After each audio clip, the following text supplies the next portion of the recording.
Hello, this is Shayda from Restart, and today we're breaking down what's happening with cannabis in the federal space, why rescheduling is happening right now, and what this moment means for hemp, CBD, and hemp-derived THC products.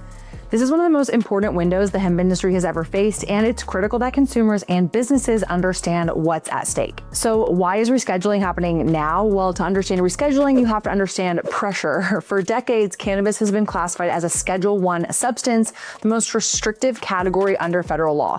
That classification has become increasingly difficult to justify. We now have widespread medical use across states, growing public support, state legal cannabis markets, and a federally legal hemp industry. Now, at the same time, federal agencies have been under pressure to reconcile outdated drug policy with modern reality. So rescheduling is the federal government's attempt to modernize cannabis policy without fully letting go of control. It's not legalization, it's not descheduling, it's an administrative move to relieve pressure, not dismantle prohibition. Now, where does hemp fit into this? Well, hemp complicates everything. Hemp was federally legalized under the 2018 Farm Bill, which is defined as cannabis with less than 0.3% delta-9 THC by dry weight.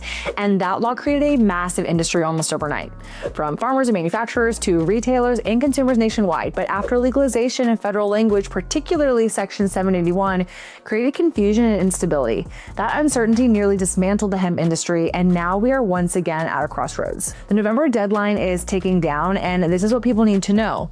This is super critical because at the federal level, lawmakers and agencies are currently reviewing cannabis and hemp policy with a deadline through November of 2026.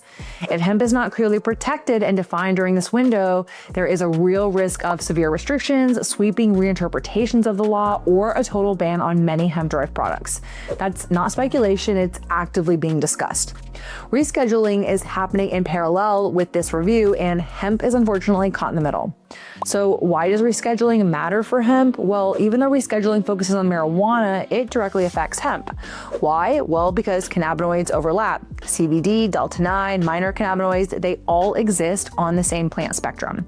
So if cannabis is treated strictly as a medical pharmaceutical substance and hemp is not clearly separated and protected, hemp products risk being swept into the same restrictive framework. That's why advocacy matters right now. So this is what Restart is doing. At Restart, advocacy is not optional. It's part of our responsibility.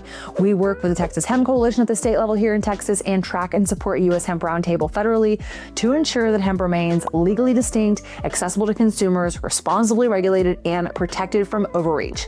The goal is not deregulation. The goal is clear, workable rules that don't erase an entire industry. Now, what comes next? Between now and November of 2026, we expect aggressive policy discussions, competing proposals, pressure from pharmaceutical and regulatory interests, and attempts to simplify policy by eliminating hemp altogether. But at Restart, we're going to continue to educate, advocate, and communicate clearly because silence during this window is not an option.